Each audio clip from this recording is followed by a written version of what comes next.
आत्म विश्व विज्ञान यूट्यूब चैनल पर आप सभी का हार्दिक स्वागत समादर करते हैं। मित्रों, अखिल भारतीय केंद्रीय अध्यात्म विज्ञानशाला मानधाता ओंकारेश्वर के संचालक सिद्धाचार्य डॉक्टर जीवनानंद जी चैतन्य, इन्होंने दिनांक 5 मई से 16 मई 1960 तक दिव्य चक्षु सिद्धांत प्रचार के लिए पूना में अपना वास्तव्य किया और अनेक जगह उन्होंने दिव्य दृष्टि दिव्य चक्षु का प्रयोग प्रस्तुत किया। इसी दौरान कुछ पत्रकारों ने भगवान श्री मायानंद जी के सिद्धांत सर्वांग योग द्वारा प्रकाशित दिव्य दृष्टि दिव्य चक्षु के उपदेश के विषय में पूछा तो भगवान श्री मायानंद जी के सिद्धांत को परम पूज्य स्वामी जी डॉक्टर जीवनानंद जी चैतन्य इन्होंने अभिव्यक्त किया, जिसके निरूपण के लिए आज यह दूसरा अंक पुनः प्रस्तुत कर रहे हैं। स्वामी जी से उस पत्रकार ने पूछा कि श्री कृष्ण ने अर्जुन को दिव्य दृष्टि के दिव्य चक्षु के द्वारा अपना विश्वरूप दिखाया, वही विश्वरूप आप हमें भी दिव्य दृष्टि देकर दिखा सकते हैं क्या? तब स्वामी जी ने उत्तर दिया कि प्रथम परमात्मा का यथार्थ स्वरूप दिखाने वाले कुछ वेद उपनिषद और भगवत गीता के मंत्र प्रस्तुत किया करते हैं। उन्होंने कहा, विश्वम विष्णु ऋग्वेद में कहा है, पुरुष एव इदम सर्वम यद् भूतम यच्च भव्यम। ऋग्वेद के पुरुष सूक्त में कहा है, सर्वम खलु इदम ब्रह्म, ओम ब्रह्म त्रैवेदम श्रुतम, पुरस्ताद ब्रह्म पश्चात ब्रह्म दक्षिणश्चोत्तरेण अधश्चर्ध्व च प्रसृतम ब्रह्मैवेदम विश्वमिदम वरिष्ठम। मुंडकोपनिषद दूसरे सर्ग का दूसरे भाग का 11वां श्लोक। सहस्र शीर्षः पुरुषः सहस्राक्षः सहस्रपाद स भूमिं विश्वतो वृत्वा अत्यतिष्ठ दशांगुलम। यह ऋग्वेद के पुरुष सूक्त का मंत्र है। सर्वतः पाणिपादम तत् सर्वतो शिशिरो मुखम, सर्वतः श्रुतिमल्लोके सर्वमावृत्य तिष्ठति। श्वेता श्वेतरूप उपनिषद का ये मंत्र है। वासुदेवा सर्वमिति गीता अध्याय 7 श्लोक 19वां। त्वमादिदेवः पुरुषः पुराणस्त्वमस्य विश्वस्य परम निधानम, वेत्तासि वेद्यं च परम च धामं, त्वया ततं विश्वमनंत रूप। गीता अध्याय 11 श्लोक 38। साक्षात्कारी संतों के अनुभव के वचन उन्होंने उद्धृत किए। विश्व हे विठ्ठल नाही दुजे काही, तुकाराम महाराज। आता विश्वात्मके देवे श्री संत ज्ञानेश्वर, विश्वरूप रघुवंशमणि करहूँ वचन विश्वास तुलसीदास।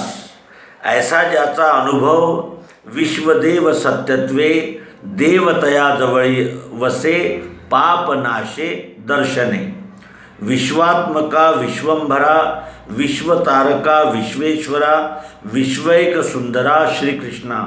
एकनाथ महाराज का वचन है, चर्मचक्षु आणि ज्ञानचक्षु हा तो अवघा पूर्व पक्षु, उत्तर पक्षु जो दिव्य चक्षु तो सद्गुरु कृपेची उघडे। इस प्रकार उपरोक्त वेद उपनिषद गीता और संत वचनों की प्रचिति आने के लिए भगवान श्री मायानंद चैतन्य इन्होंने जो परंपरा प्राप्त दिव्य चक्षु की योग युक्ति अर्थात सद्गुरु की गुरु कुंजी है, वह सर्वांग योग इस सूत्रमय ग्रंथ में प्रयोग रूप से रखी हुई है। वही युक्ति मैं अभी आपके सम्मुख प्रत्यक्ष प्रयोग के द्वारा प्रस्तुत करता हूँ। आप भी वो प्रयोग देखिए। आपके स्वयं के और विश्व के यथार्थ स्वरूप जानने के लिए पिंड ब्रह्मांड ऐक्य का अनुभव प्रत्यक्ष अनुभव आने के लिए इस विश्व के पिंड स्वरूप एक वस्तु खड़ी साकर आप प्रयोग के लिए हम लोग रखेंगे, जिसे अधिष्ठान कह के हम यहाँ स्थापित करेंगे। इस पिंड स्वरूप अधिष्ठान से लेकर शुरुआत करके अपने पंच ज्ञानेंद्रियाँ, मन, बुद्धि और अहंकार इस अनुभवों के सर्व साधनों के द्वारा ब्रह्मांड में सर्वत्र हम ही वस्तु स्वरूप से यथार्थ बोध लेंगे। यही निज बोध का और पर्याय से विश्वरूप का शोध व बोध लेने वाली यथार्थ विज्ञान दृष्टि है। ये पिंडे ब्रह्म विदु ते विदु पारमेष्ठिनम अथर्ववेद का श्लोक है। अधिष्ठान के लिए प्रयोग के लिए सामने रखे हुए गणित शक्कर से लेकर सर्वत्र विश्व में जो दृश्य स्वरूप दिखता है वो वस्तु का अक्षर परिवर्तनशील भाव है। ये नित्य परिवर्तनशील भासने वाले शक्कर के दृश्य स्वरूप में कण कण में सर्वत्र एक रस ओत प्रोत अस्थि भांति प्रिय स्वरूप गोड़ी भरी हुई है। इसी कुटस्थ मिठास का अनुभव दिखने वाले विश्व रूप में सर्वत्र बुद्धि के ध्यान में आएगा। अखंड मंडलाकार गति से घूमने वाले क्षर भाव को अस्थि भांति प्रियत्व रूप होने वाला यह आधारभूत स्थायी भाव ही वस्तु का अक्षर भाव है। अब पंच ज्ञानेंद्रियाँ और मन से भासमान होने वाले क्षर भाव और बुद्धिग्राह्य होने वाले अक्षर भाव, ये दोनों भावों का जिसमें समाविष्ट है, सम्मेलन है, लय है, ऐसे अक्षर भाव इन दोनों के खड़ी शक्कर इस नाम में यह पुरुषोत्तम भाव कहलाता है। तो ये कारण शक्कर कहते ही उसमें आकार और मिठास इन दोनों भावों का समावेश हो जाता है। केवल आकार ही शक्कर नहीं है और उसी तरह सिर्फ मिठास ही शक्कर नहीं है। खड़ी शक्कर इस वस्तु पर रूप, मिठास और नाम या क्षर अक्षर पुरुषोत्तम, यह तीन कल्पनाएं अर्थात त्रिपुटी वस्तु के यथार्थ सर्वांग परिपूर्ण दर्शन होने के लिए किए गए हैं। वास्तविक ये तीनों भाव वस्तुतः एक ही है, क्योंकि हर एक भाव का अनुभव वस्तु में ही आता है। वस्तु से भिन्न ऐसा स्वतंत्र अनुभव नहीं आता। यह कल्पना करने से पहले वस्तु है और जानने के बाद इन कल्पनाओं का लय वस्तु में ही होता है। उसके बाद वस्तु है ही। वस्तु असताची असे, कल्पना असे आणि नासे। इस रीति से इस विश्व वस्तु में आप सहित सर्वनाम रूपात्मक कल्पना का लय होकर अपने स्वरूप या अर्थात निज रूप विश्वाकार दिखने लगता है। इस एक ही एक अखंड निर्मल वस्तु पर अज्ञान के द्वारा किए हुए मन कल्पित अनंत नाम रूपात्मक जगत कल्पनाओं का लय होकर सर्वत्र विश्वरूप परमात्मा का ही विलास दिखने लगता है, अर्थात दिव्य दृष्टि का इसी को कहते हैं।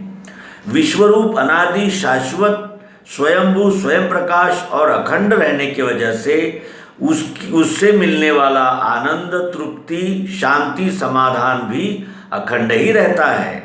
विश्वरूप अखंड व आनंद स्वरूप दिखना यही दिव्य दृष्टि है और वह खंडित दुखमय देखना यही भ्रमग्रसित जीव दृष्टि है। तीव्र जिज्ञासु ही दिव्य चक्षु का बोध लेने के लिए इतना प्रबोधन पूर्ण है, लेकिन मंद अधिकारियों की दृष्टि से इस प्रयोग का थोड़ा अधिक स्पष्ट दर्शन अब करेंगे। प्रथम शर भाव का पूर्ण बोध हम पंच ज्ञानेंद्रिय और मन के द्वारा लेंगे। खड़ी शक्कर का उसी तरह दृश्य मात्र सर्व वस्तु मात्र का क्षर स्वरूप में सर्वत्र शब्द स्पर्श रूप रस गंध और सत्वगुण रजोगुण तमोगुण ये 8 भाव चक्राकार गति से घूमते हुए दिखते हैं। सर्वप्रथम हम आँखों से साक्ष्य लेंगे। अधिष्ठान रूप खड़ी शक्कर की ओर आँखों से दिखने का अर्थात हैपन का ही अनुभव आता है, क्योंकि दिखना इतना ही आँखों का धर्म है। अधिष्ठान से शुरुआत करके दिखने वाले विश्व की ओर सर्वत्र नेत्र घुमाने से अखिल ब्रह्मांड में के वस्तु मात्र में नेत्रों से यानी आँखों से दिखने का ही अनुभव अखंड आता है। जो दिखता है उसे रूप कहते हैं, और रूप यह तेज का अर्थात ब्रह्मांड के तेज तत्व का गुण है। वह नेत्र ये तेज से उत्पन्न हुए ज्ञानेंद्रिय रहने से वे तेज रूप होने वाले रूप का ही ग्रहण कर सकते हैं। इस अनुभव में नेत्र रूप व तेज यह त्रिपुटी है, और यह एक तेजत्व का ही अखंड अनुभव देते हैं। यह नेत्रों के देखनेपन में जाति संप्रदाय पंथ पक्षवाद आदि मनुष्य कल्पित भेद बिल्कुल ही अस्तित्व में नहीं है, ऐसा प्रत्यक्ष अनुभव आँखों से आता है। फिर दूसरा अनुभव बताते हैं कि आता यानी अब अपने दूसरे ज्ञानेंद्रिय त्वचा उसकी साक्ष्य लेंगे। त्वचा से अधिष्ठान रूप खड़ी शक्कर से लेकर सर्वत्र स्पर्श रूप से एक अखंड अस्तित्व है, इसका बोध आता है। त्वचा ये ज्ञानेंद्रिय वायु तत्व से उत्पन्न हुआ है, और वायु तत्व का गुण जो स्पर्श, वो स्पर्श के सहाय्य से वायु तत्व का ही अखंड अनुभव देता है। त्वचा और स्पर्श दोनों अधिष्ठानभूत रहने वाले वायु तत्व में ही विलीन होते हैं। खड़ी शक्कर को बजा कर देखिए, शब्द सुनाई देता है। विश्व के सभी प्राणी मात्र में अपने कान ये शब्द ग्रहण से वस्तु के हैपन का ही अनुभव देते हैं। कर्णेंद्रिय से अधिष्ठान आकाश तत्व रहने से शब्द यह आकाश का ही गुण है। शब्द की उत्पत्ति स्थिति और लय आकाश तत्व के ही अधिष्ठान पर इनका भास होता है।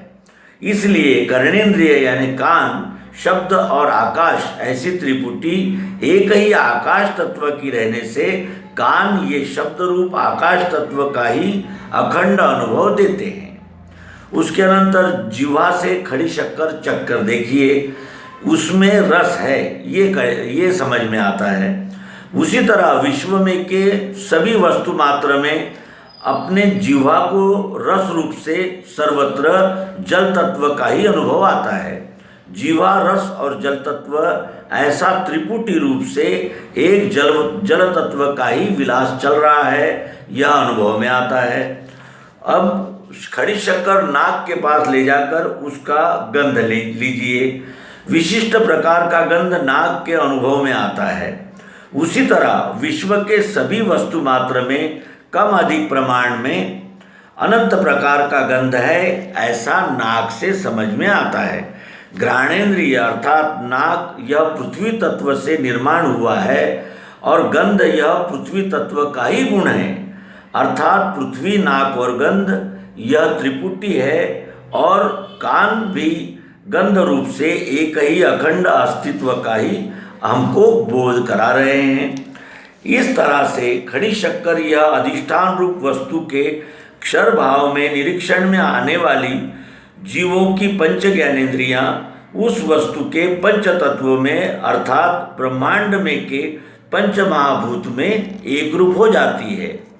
जानने वालों की पंच ज्ञानेन्द्रियाँ ब्रह्मांड में के पंच महाभूत और उनके शब्द स्पर्शादि पंच विषय अर्थात गुण यह तत्वतः एक ही है। ऐसी प्रत्यक्ष प्रयोग के द्वारा हमारे यानी जिसे कहते हैं खातरी होती है और हमारा अनुभव आता है। अब अपने मन से इस अधिष्ठान रूप खड़ी शक्कर का क्या अनुभव आता है वह देखेंगे। मन इंद्रियों से सूक्ष्म है। मन अर्थात जीवों की संकल्प विकल्पात्मक वृत्ति। संकल्प सत्वगुणी, विकल्प तमोगुणी व संकल्प विकल्पात्मक होने वाली क्रिया रजोगुणी। ऐसा मन के त्रिविध स्वरूप रहने से मन प्रत्येक वस्तु मात्र में अनुभव 3 प्रकार का लेता है। एक, आध पाव खड़ी शक्कर चूर्ण करके तूप के साथ खाने से तुष्टि पुष्टि शांति का अनुभव मन में आता है। यह सुखदायक क्रिया का भाव सत्वगुण उतनी ही खड़ी शक्कर पानी के साथ ग्रहण करने पर पीते समय अच्छा और परिणामतः सर्दी चांचल्य बढ़ता है। इस सुख दुख मिश्रित क्रिया का नाम रजोगुण है। और खड़ी शक्कर के यानी डल्ले खड़े ऐसे ही भक्षण करने पर खाते समय भी कष्ट होते हैं और अंत में जब पेट में ही जाते हैं तो दाह उष्णता बढ़ती है। यह दुखदायक क्रिया का नाम तमोगुण है। विश्व में के चराचर वस्तु मात्र में सर्वत्र मन को त्रिविध प्रकार का क्रिया अनुभव में आते हैं।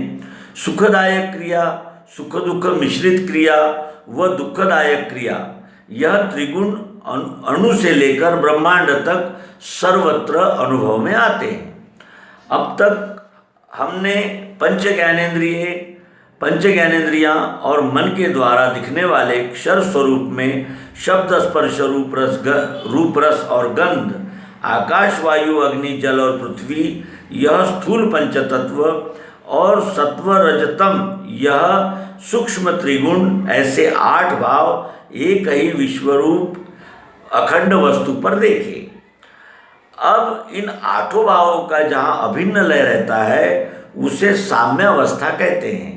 विश्वरूप के इस प्रगट अष्टांगी स्वरूप को ही अष्टधा प्रकृति, क्षर प्रकृति, गुण साम्या प्रकृति, अपरा प्रकृति, अष्टभुजा देवी, तत्पद, दृश्य, विराट, क्षेत्र, महद ब्रह्म, सगुण साकार इत्यादि नामों से पुकारा जाता है।